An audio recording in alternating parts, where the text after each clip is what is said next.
priviți ce peisaj. Ceea ce îmi place cel mai mult este că se simte acea atmosferă de sat ardelenesc. Toată lumea e calmă, liniștită și parcă timpul trece altcumva aici, mai încet.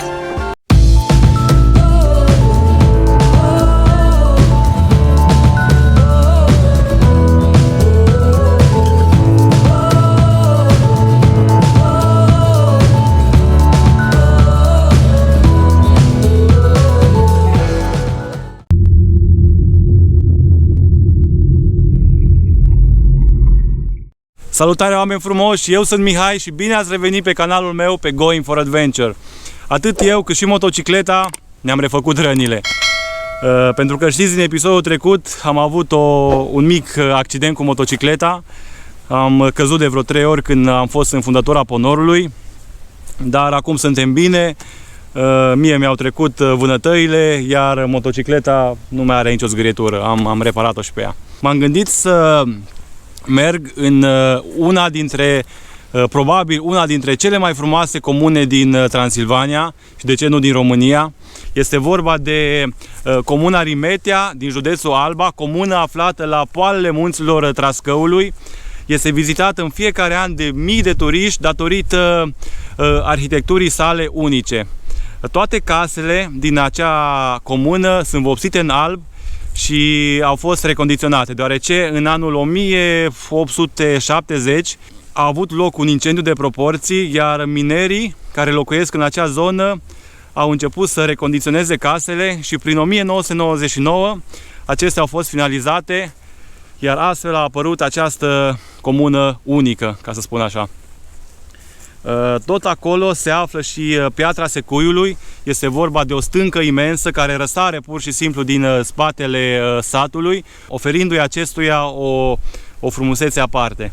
Drumul până acolo va fi destul de lung, 290 de kilometri, dar vreau să mă cazez undeva la o căbănuță, la un bungalou, iar apoi să încep să descoper zona și acele locuri frumoase. Ok, haideți să vă arăt și harta. Deci, eu plec, ca de obicei, plec din Lugoj, trec pe lângă Deva, Orăștie, Sebeș, Alba Iulia, apoi ajung în Aiud, aici voi face stânga spre Rimetea, aici se află Rimetea. Va fi o aventură foarte frumoasă, plină de peisaje și de obiective turistice interesante. Bun, haideți să mergem! Și tocmai ce am urcat pe autostrada care merge până la Sebeș. Deși nu mă prea încântă autostrăzile, vreau să ajung mai repede pentru a avea timp să vizitez acea zonă. Înainte de satul Rimetea, voi trece prin cheile Aiudului, iar traseul de acolo cred că va fi foarte frumos. Să vedem! Vremea, să știți că este ideală pentru astfel de călătorie. Într-un fel am scăpat și de caniculă, iar acolo unde merg nici nu se pune problema de căldură, pentru că este o zonă submontană, foarte aproape de munții Apuseni.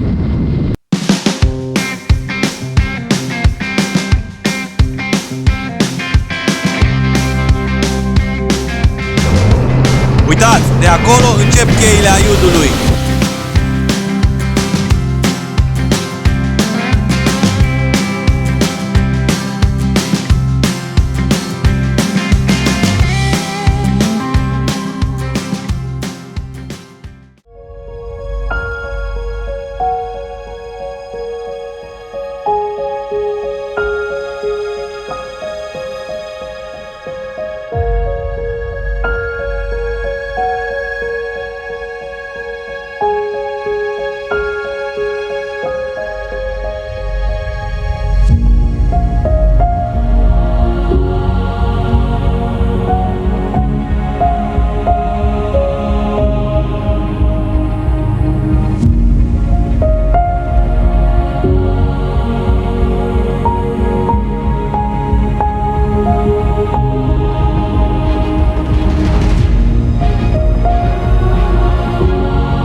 Ce loc superb! Tocmai am străbătut această bijuterie a naturii, și anume cheile Aiudului sau vălișoare, cum mai sunt cunoscute. Din ce am citit pe internet, acestea reprezintă o rezervație naturală de tip botanic și geologic, unde au fost identificate peste 340 de specii, dintre care cred că 190 de specii de plante, unele fiind chiar protejate. Iar drumul care șerpuiește printre aceste chei, nu știu, este extraordinar, mai ales dacă mergeți cu motocicleta, trăiți un sentiment, nu știu, unic. Trebuie să mergeți ca să vă dați seama despre ce este vorba. Acum sunt foarte curios să văd cum arată comuna Rimetea și Piatra Secuiului. Nu cred că mai avem de parcurs o distanță așa mare până în acea zonă, undeva la 5-6 km și ajungem. Ia priviți și Piatra Secuiului, haideți că ne apropiem!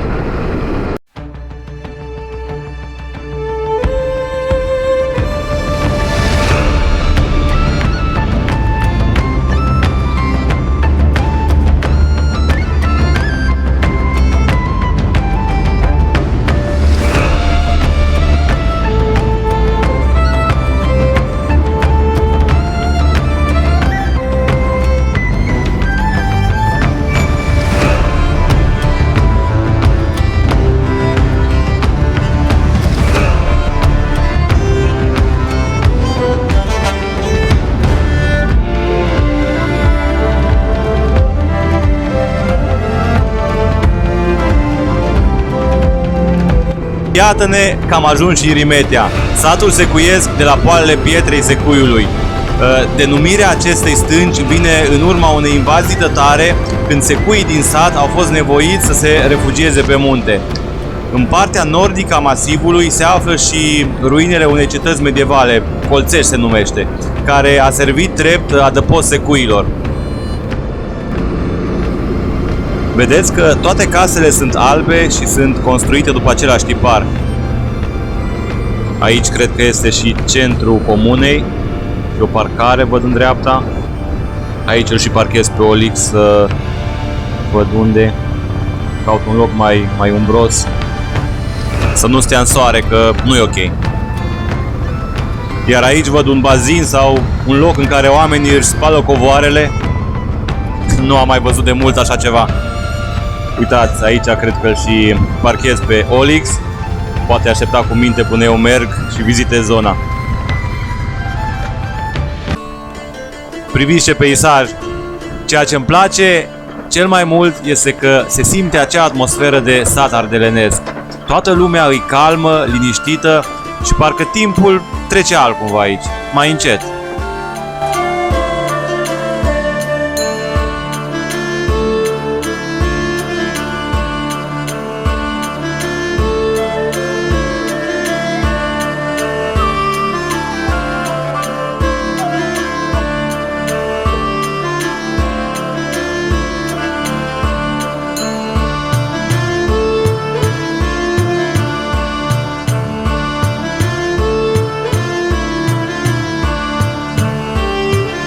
Iar acum ne aflăm în partea de sus a satului. Se spune că aici locuiau cei mai înstăriți dintre săteni, fierarii și negustorii. Casele acestora se distingeau de celelalte prin faptul că erau mai mari, iar în partea dinspre stradă fiecare avea o pivniță.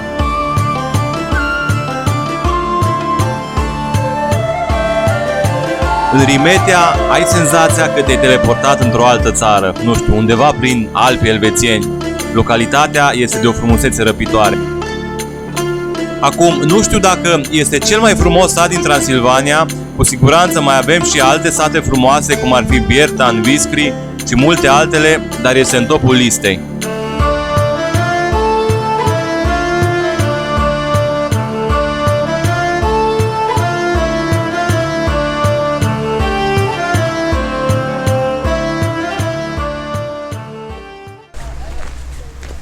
Foarte frumos. Acum am luat-o în josul satului, pe aceste străduțe lăturalnice. Vreau să descoper și cealaltă parte a satului, să vedem ce ne mai ascunde această minunăție de localitate.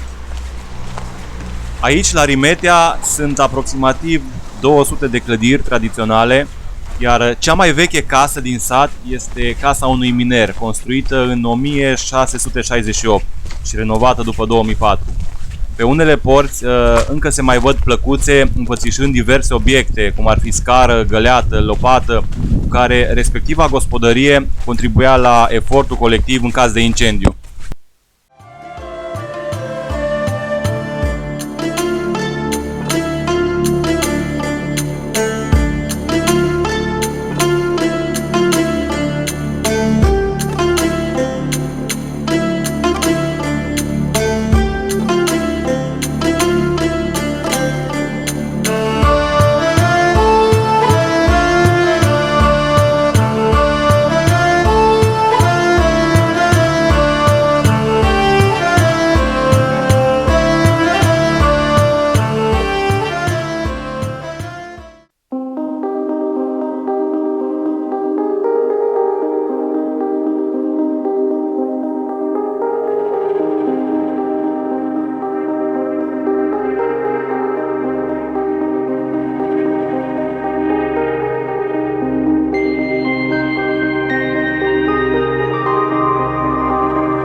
Plec de aici cu o impresie foarte bună. Fiind plină de turiști, îți transmite așa un aer de sărbătoare și liniște. O recomand cu toată încrederea. Ok, acum mă îndrept spre cazare să văd cum arată acest bungalow în care voi dormi până mâine. Este prima dată când dorm într-o astfel de căbănuță, cred că este destul de mică. Am găsit un complex de cabane foarte aproape de Rimetea, la 2 km, cred. În localitate, nicio șansă, totul este ocupat, trebuie rezervat din timp.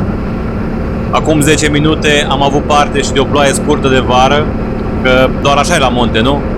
Nu vreau să forțez prea tare, cauciucurile fiind de off-road, nu se prea împacă cu umezeala și nu vreau să risc să alunec. Și am ajuns și la camping. Aici se poate dormi ori cu cortul, ori la una dintre căbănuțele disponibile. E un loc înconjurat de pădure și destul de aproape și de Rimetea. De aici se vede și Piatra Secuiului. Să mă cazez acum și să vedem unde îl parchez pe OLX. Aici cred că e ok să-l pun și pe crăcan. Vedeți, am uitat să-mi iau și acea husă de protecție. Dacă cumva plouă la noapte, ar fi prins bine. Și am ajuns și la bungalow, la căbănuță. O cabană de, nu știu cât, 2x2 cred că are. Cea mai mică cabană în care am locuit vreodată. Dar zic că este perfectă pentru o noapte, e super. Patul, un gemuleț mic. Cam așa arată. Și cam asta a fost pentru astăzi. Dacă v-a plăcut videoul și această minunată călătorie și satul Rimetea, nu uitați să-mi dați un like, abonați-vă mai jos și ne vedem cât de curând într-o nouă și minunată aventură.